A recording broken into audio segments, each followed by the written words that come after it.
Hello, everyone. Welcome to Study the Bible with me. My name's Michael, and my lovely wife Sharon is hiding behind the camera over there. I'm hiding. Today's lesson is going to be from Jonah, and I feel this is going to be probably a two-parter, maybe three. Hey, you didn't let me do a proper hello. Well, we'll go right ahead. Hello, friends. It's good. I'm glad you're joining us today. All right. Book of Jonah in the Old Testament is part of what's called the minor prophets. And it's not minor because there's two divisions of prophets in the Old Testament. There's major and there's minor. And the major are major because they're big books. Isaiah, Jeremiah. And the minor are smaller, like Obadiah, Nahum, Joel, Jonah.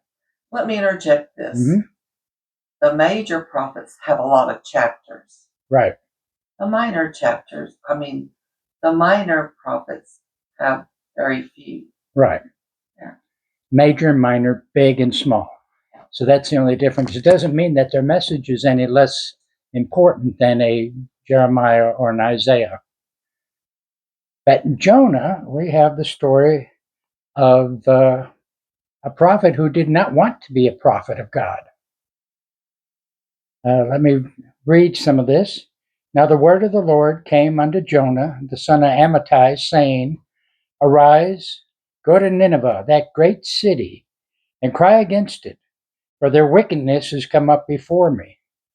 Now, when he talks about this is the Lord speaking to Jonah, when he calls it a great city, he doesn't mean it's wonderful or good. He just means it's a big city, great in size. Like New York. Like New York. Verse 3, But Jonah rose up and fled unto Tarshish from the presence of the Lord.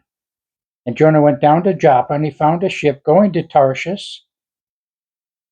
So he paid the fare thereof, and went down into it to go with them unto Tarshish from the presence of the Lord. Now, what we have here is Jonah has received his call, and God says, I want you to go to Nineveh. And Jonah thinks to himself, I'm not doing that. And the reason is the people of Nineveh had been attacking Israel, and they were on the verge of conquering it. And here God tells him to go and prophesy to them. So what Jonah decides to do is he goes from his town to the city of Joppa, which is on the coast of Israel, right about where the border of Israel and the Palestinian area is today. In fact, the city of Joppa is still in existence. Where is his town at? Well, you would have to ask me that. It's just a few miles away from Joppa. Okay. But what he had in mind was to get into a ship and go to Tarshish. Now, where is Tarshish? I'm glad you asked. Tarshish is right about where Gibraltar is. So if you see a map of the Mediterranean, he's going from the Israeli coast all the way to the Strait of Gibraltar, which leads from the Mediterranean into the Atlantic Ocean. He wanted nothing to do with this assignment. The city of Nineveh was actually the other direction, several hundred miles away, completely over land. Now, there's where it gets interesting, and I'm reading the notes in between from the verses from the Spurgeon Devotional Bible, so I might get lost, but it's very good. Lord sent out a great wind into the sea, and there was a mighty tempest in the sea, so that the ship was like to be broken. Then the mariners were afraid and cried, every man to his God, and cast forth the wares that were in the ship into the sea to lighten it of them. Now here we have Jonah on the ship. It sets sail, and a storm hits. Is that the tempest? That's the tempest. Okay. And it actually means almost like a cyclone, a very severe storm. See, when you do a work for God and you don't want to do it, when He calls you to a work and you don't want to do it, He will send a storm into your life. And that's why it's never wise to disobey the word of the Lord. So all the sailors began praying, each one to their own God. And the notes here says they did well to pray, but they prayed not well. many people pray. It's a good thing to pray, but they don't pray well. They don't pray good. They say, Lord, I want this, let me have it. Or keep me from this. And it may be that sometimes God takes us through a situation. Well, while they're praying, the ship's captain looks around and he sees Jonah sound asleep. He was asleep from the call of God in his life. So the captain woke him up and said, Hey, wake up, sleeper. He says, Wake up, oh sleeper, and pray to your God and see if that God will deliver us from this storm. Well, the storm gets worse. Then they start drawing lots, and the lots fell to Jonah.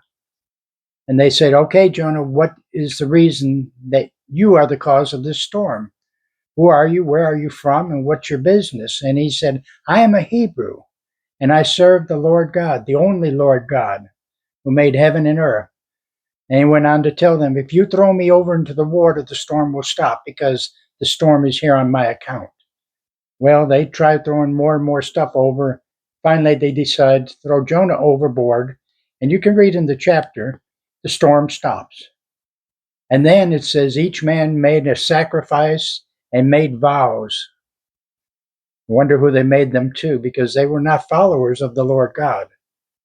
And it says that the Lord had prepared a great fish to swallow Jonah.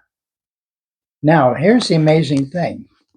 They're on their way to Gibraltar, which is heading out towards the Atlantic Ocean, and Nineveh is way over here, completely over dry land.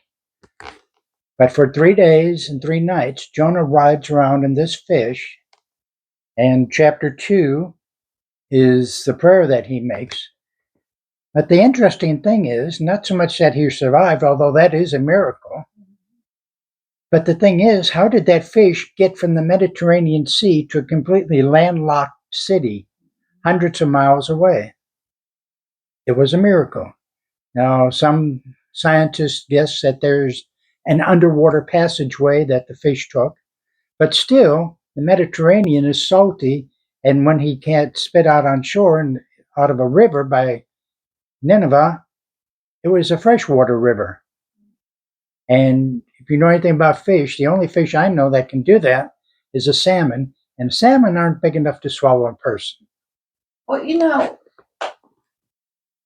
they say that it was the whale that swallowed.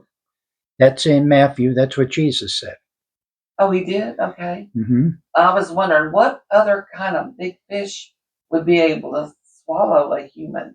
Well, there are a few, and there even is a species of whale that is able to swallow a person. And in fact, it happened not too long ago. One note here says that, if I can find it,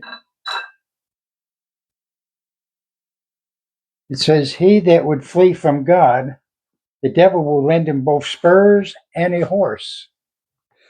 So, meaning if you want to get away from the call of God, the devil will do all in his power to help you to that effect.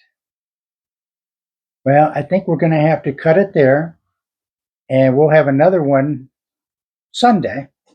I try to do these for Thursday and Sunday, and it's a very interesting book. I hope you're going to enjoy the whole series. So this is part 1. This is part 1. And I'd like to say thank you again to Calvin and Marie of what, Sharon?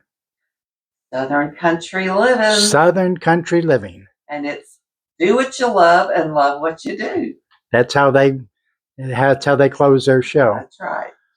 But as for me, I will say thank you, and we appreciate all of the subscribers that we've gotten. It's really a great encouragement. I was starting to wonder, but all of a sudden the Lord just opened the floodgates, and here they come. So we really do appreciate each and every one of you. Yeah, we sure do, Michael. And we just hope that you join us next time for the next video. This is a Thursday, and boy, it was a hot one today, wasn't it, honey? Sure was. We came off of 3 rainy days to a hot one. Yeah. But it's helping the garden to grow. Yes, yes. All right, you guys, leave us a comment and let us know what you like and what you didn't like and how you're doing. Love to hear from you. All right. Thank you, and goodbye. Bye, friends.